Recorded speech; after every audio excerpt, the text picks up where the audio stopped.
रयत शिक्षण संस्थेचे Shri Sadguru Gangagiri Maharaj science, Gautam arts आणि Sanjivani commerce college Kopargaon, NAAC A++ मानांकन प्राप्त, सावित्रीबाई फुले पुणे विद्यापीठाकडून उत्कृष्ट महाविद्यालय पुरस्कार प्राप्त, cyber security AI skill courses उपलब्ध, अनुभवी PhD नेट सेट प्राध्यापक, पोलीस भरती UPSC MPSC मार्गदर्शन सुविधा, आधुनिक प्रयोगशाळा, स्मार्ट क्लासरूम, वायफाय कॅम्पस, नोकरीची संधी, मुलामुलींसाठी वसतिगृह, भव्य क्रीडांगण व ग्रंथालय सुविधा. प्रवेश प्रक्रिया सुरू झाली आहे. आजच आपला प्रवेश निश्चित करा. SHGM महाविद्यालय कोपरगाव. संपर्क क्रमांक 02423 223155 आणि 223755. राष्ट्रीय महामार्गाच्या वतीने शिर्डी सिन्नर नॅशनल हायवे क्रमांक 160 या रस्त्याचं काम झालं आणि त्याच वेळेस सावळीवीर फाटा या ठिकाणचं उड्डाणपुलाचं काम गेल्या 4 वर्षांपूर्वी ज्यावेळेस करण्यात आलं त्यावेळेस मातीचा वापर या ठिकाणी करण्यात आल्याचा आरोप सामाजिक कार्यकर्ते संजय काळे यांनी केला होता. आणि तो पूल जे आहे तर एका बाजूचा 70% 80% काम झालेलं होतं आणि त्यानंतर आता पुन्हा एकदा या ठिकाणी आपण पाहू शकतो की कशा पद्धतीने जी माती टाकण्यात आलेली होती ते मातीचा भराव आता या ठिकाणी काढून घेण्यात येतोय.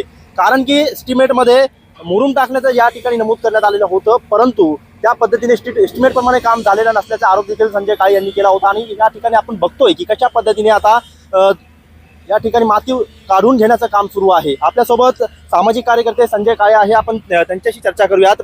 माऊली, काय सांगाल, आपण 2-3 वर्षापूर्वी या ठिकाणी तुम्ही माहितीच्या माध्यमातून ही सगळी परिस्थिती जी आहे तर जनतेसमोर मांडलेली होती, प्रशासनासमोर, सत्ताधाऱ्यांसमोर मांडलेली होती आणि आज पुन्हा एकदा जे आहे तरी पुलाची माती काढण्याचं काम सुरू आहे. 16 डिसेंबर 2021 हा मला वारही आठवतो, तारीख आठवती. या दिवशी या ठिकाणी माती टाकण्याचं कामकाज चालू होतं. मी स्वतः माय न्यूज सोबत आलो होतो आणि गुलाबाचा हार घालून, मोठा हार घालून त्या मातीच्या ढिगाऱ्याचा मी पूजा केली होती आणि आंदोलन केलं होतं की माती वापरू नका. टेंडरमध्ये जर प्रोव्हिजन आहे तर ठेकेदाराने मला उत्तर दिलं होतं की ह्या मातीची कॉम्पॅटिबिलिटी चांगली आहे, त्यामुळे आम्हाला वापरण्यास परवानगी आहे. परंतु टेंडरमध्ये स्पष्ट लिहिलेलं आहे की या ठिकाणी मुरुम टाकायचं आहे. मुरुम टाकल्यानंतर प्रत्येक 1 फुटाला त्याचं रोलिंग करायचं, पाणी टाकून रोलिंग करायचं आहे. ही प्रोसिजर आहे. ही प्रोसिजर पाळली गेली नाही. या ठिकाणी चक्क काळी माती वापरली गेली. ही काळी माती वापरल्यानंतर एक बाजूचा भराव पूर्ण झाला, डांबरीकरण पूर्ण केलं, इलेक्ट्रिक पोल बसवले आणि मातीचा जो गुण आहे, मातीचा गुण असतो की पावसाळ्यामध्ये ती आकुंचन पावते आणि उन्हाळ्यामध्ये ती प्रसरण पावते. हा आकुंचन प्रसरण पावण्याच्या ह्याच्या आणि मातीला आकुंचन आणि प्रसरण पावण्याचा जो क्षमता आहे ती फार मोठी आहे. त्यामुळे या पुलाला मोठे भगदाड पडले होते आणि पुलाचा भरावा दोन्ही बाजूने रेलला होता. या संदर्भात मी 2 वर्षापूर्वी देखील अशीच आंदोलन केलं होतं. शासनाच्या निदर्शनास आणून दिलं आहे की अशा पद्धतीने हे पूल धोकादायक झाला. भविष्यामध्ये जर हा चालू केला तर काम याच्यावरून जे वाहनं वाहतील त्या वाहनांचे अपघात होतील, मोठं डिझास्टर होऊ शकतं. आणि शासनाने आज हा पूल उद्ध्वस्त करायला ठरवला. या ठिकाणी संपूर्ण माती काढून घेऊन पुन्हा मुरुम टाकून नवीन पूल बनवण्याचं एक काम हाती घेतलेलं आहे.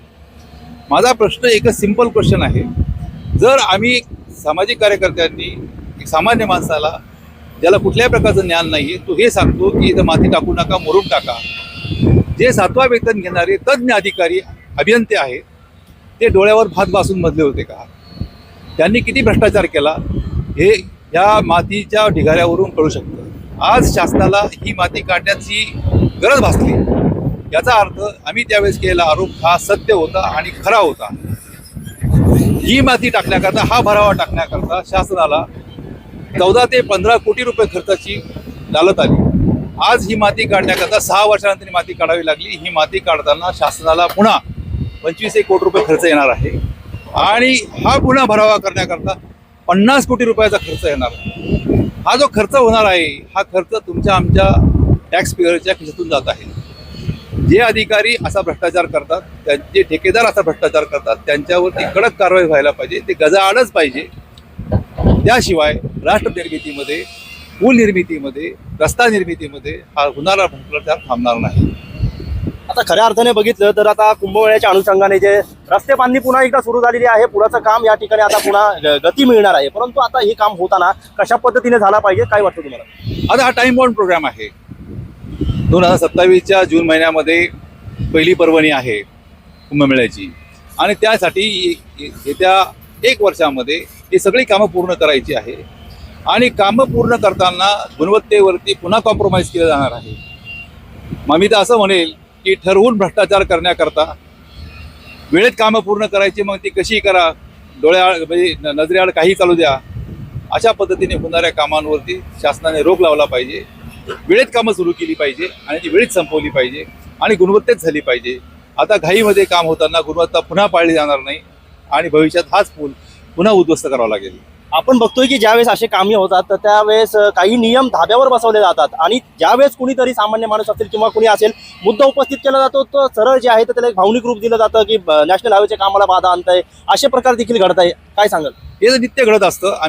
मी आता जवळजवळ 25 वर्ष झाली सामाजिक काम करतोय. मी अनेक प्रश्नांवरती भ्रष्टाचारावरती आवाज उठवलेला आहे आणि आमच्या आवाजांना दाबण्याचा प्रयत्न होतो. आम्ही विकासाच्या आडवे येतो म्हणून आमच्यावरती शिक्का मारला जातो. पण प्रत्यक्षामध्ये यांचा जो हिडन अजेंडा असतो की निकृष्ट काम करून जास्तीत जास्त पैशामध्ये कमिशन घ्यायचं आणि पुन्हा हे काम खड्डे भेटतील आणि रिपेअरिंगला कधी कसं येईल, त्याला नवीन निधी कसा आणता येईल, हे जे कालचक्र आहे, भ्रष्टाचाराचं कालचक्र आहे, हे कालचक्र फक्त आमची तोंड दाबून आमची मुस्कटदाबी करून त्यांचं पोट भरण्याचा हा धंदा आहे. नक्कीच आपण बघितलं तर आता या ठिकाणी कामाला सुरुवात झालेली आहे. माती काढून या ठिकाणी पुन्हा नव्याने एकदा जे उड्डाणपूल होणार आहे त्या उड्डाणपुलाची जी कामं आहे ती दर्जेदार पद्धतीने आणि जे एस्टिमेट आहे त्या एस्टिमेट प्रमाणेच झाली पाहिजे असे देखील या ठिकाणी सामाजिक कार्यकर्त्यांनी म्हटलं आहे. यात नॅशनल हायवे प्रशासन या सगळ्या गोष्टींकडे कसं बघतंय आणि पुढील काम आता कसं होणार आहे याकडे सर्वसामान्य जनतेचं लक्ष लागलेलं आहे. कॅमेरा पर्सन अनिलसह मोबिन खान, माय न्यूज, सावळी विहीर.